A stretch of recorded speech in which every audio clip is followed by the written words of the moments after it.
Hi, I'm Tyrrell of Uncommon Knowledge, and welcome to Treating Painful Memories. And I want to give you two simple techniques here to help stop your clients' past spoiling their present life.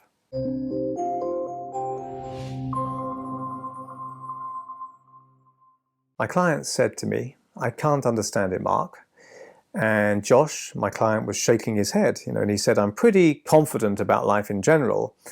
I know I'm good at what I do, but whenever I'm in a group of more than 6 or so people, I just crumble, and it's so out of character with the rest of me. It just doesn't fit. It's so weird and spoiling my life." And Josh had a good job. He had close friends and hobbies that he enjoyed and a family, so he was a well put together individual with a healthy life. And he was more or less successfully coping with or even avoiding his discomfort in groups until the previous 2 weeks before he came to see me as a client. And he said, "I've just been promoted at work and am heading up a small team of my own now, a team of 10 people. First team meeting, I had to excuse myself because my heart was racing. I felt like I'd be sick and I had to get out of there. But after a quarter of an hour or so, I was fine." And he'd brushed this occasion off as first day nerves, or maybe even a touch of flu, he felt, because it was so dramatic and sudden and weird. But when it happened like clockwork, in the next 2 meetings, he realized something else was going on. And he came to see me. And it was clear these intense anxiety attacks were threatening Josh's new work role. But he couldn't understand why he was experiencing them, because generally he was a confident, laid-back kind of a guy. So I told him a quick story about Brun, a hunter from Paleolithic times. And one day, Brun was out on a hunt, and he heard a rustle of branches behind him. And before he could react, a huge predator leapt upon him, claws digging deep into his limbs. And it was only through the quick action of other members of his tribe that Brun was able to survive, his heart pounding, breath gasping, and the beast had run off. Weeks later, after his wounds had healed and his strength returned, Brun ventured out with the hunting party again. And as he followed a scent towards possible prey, the wind carrying that scent brushed through some leaves and made a sound, and Brun's pulse and breathing instantly sped up, and faster than he could think to do so, he threw himself to the ground, shaking, and nothing happened, because after all it was just the wind rustling in the bushes. And after a while, Brun calmed down and got up and continued on his hunt. Okay, so the point is that fear, anxiety, and anger were essential to help keep our ancestors safe in a simple, savage world. And it didn't matter if the primitive emotional brain, which generalizes circumstances, generalizes specifics to generalities, to err on the side of caution. So if the brain got it wrong sometimes and treated a gust of wind as a deadly predator, it didn't kind of matter, because at least you were staying safe. Okay, survival was what counted back then. Back to our more complex modern world, I suspected Josh was being tripped up by emotional learning from his past. Rather than it helping him, it was spoiling parts of his life. So these kind of ghosts of an emotional past needed to be exorcised, so to speak. On some level, something about those meetings felt threatening to Josh. So all of his focus had instinctively turned to survival, as it were, metaphorical survival, getting out of the room as fast as he could, escaping. Okay, those meetings were like a sort of the rustle in the wind, which, whilst not a real predator, may have happened in conjunction with the time that the primitive person had been attacked by a predator. So I suppose, he said, that was a time I was bullied as a child.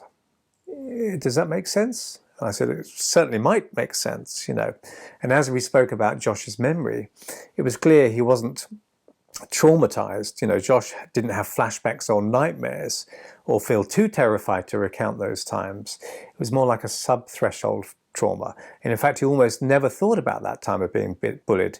So I didn't need to use the rewind technique on him that we use for extreme trauma, but we could do something else. He wasn't traumatized as such.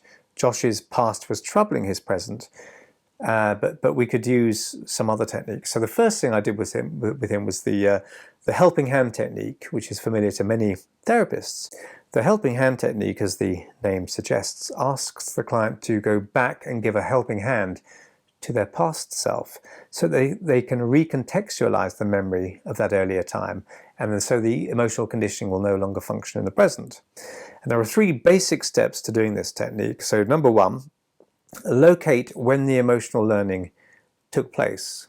I asked Josh to close his eyes and just get some of the feeling of the experience of being in those meetings at work.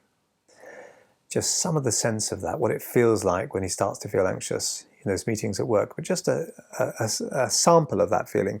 When he told me he had a sense of that time, I asked him just to wait and see if any other memories came to mind that seemed connected with that feeling. And almost immediately his mind went to a time when he'd been in class as a child. And he was at the front of the classroom, being introduced as a new kid to the school. And the teacher left the room, and suddenly the other boys attacked him, first verbally and then with their fists. This was such a sort of outrageous shock to him, of course, not surprisingly. And he was visibly shaken by this memory and suddenly felt it connected to his adult discomfort in groups, especially when he was the focus of attention, when all eyes were on him. Step number 2, how are you different now? So this is the next step. So get the memory, and then how are you different now? So after he'd located the past unpleasant classroom memory, I asked Josh to open his eyes and describe to me all the ways his adult self was different from his 9-year-old self. Okay, and he came up with a varied list, including, I'm more confident now as an adult than I was when I was 9. I have more resources than I had back then. I've got a black belt in karate, and he wasn't kidding. Okay, I know much more about the world now than I did then. And that people now that I talk to have my best interests. Okay, they're not against me. They're not going to try and beat me up. Okay, so reminding people of their resources tends to make them feel more resourceful and stops them feeling too distressed by just focusing exclusively on the unpleasant memory. Okay, so now he's in a better state of mind because we looked at all his resources. Step number 3, go back into the memory as you are now with all your resources. Okay, and change the nature of that memory. I then helped Josh relax deeply into hypnosis, and he visibly entered a profound, relaxed state of mind and body. I suggested he time travel back to that out-of-date classroom time, not as the child he had been then, but as the adult he was now. In this way, he could experience that time from a much more disassociated perspective without the usual feelings of anxiety and helplessness. He was to, as I put it, sort that time out properly. His adult self, with all his present personal resources, was to comfort his 9-year-old self and to reassure him that it was going to be okay. Then he was to tell the other boys to leave his younger self alone and sort out that situation. When he followed these suggestions, I kept him under close observation. He looked deeply relaxed and calm throughout, a sure sign that now this memory would be processed through a much less emotional part of his brain, as no longer current or threatening, and be much less likely to cause him problems by what we call pattern matching in the present day. So even though he hadn't been accessing that memory consciously, it had been informing his reaction in the current time. While hypnotically engaged in this process, Josh also found other times to sort out.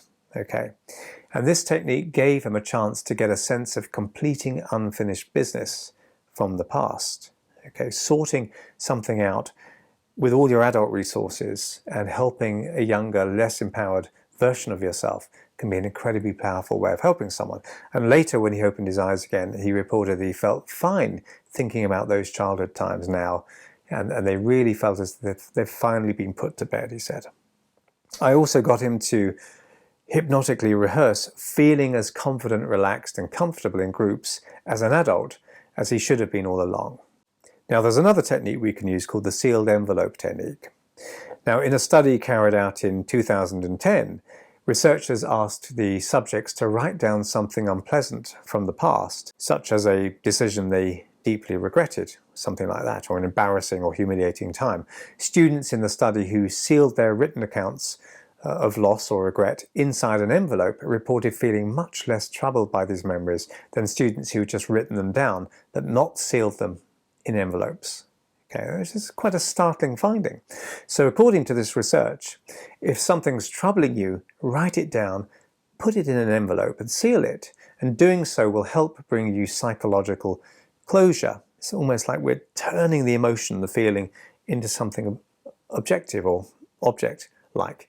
But of course we can do this hypnotically, and sometimes this can be extremely powerful as well. Okay, we can do it literally with clients, but we can do it hypnotically. Okay, so I might ask a client to, in hypnosis, to relax deeply in a beautiful place and just get the sense of a small white puffy cloud overhead somewhere, and suggest that that cloud is going to help them in ways that they won't even remember consciously years down the line.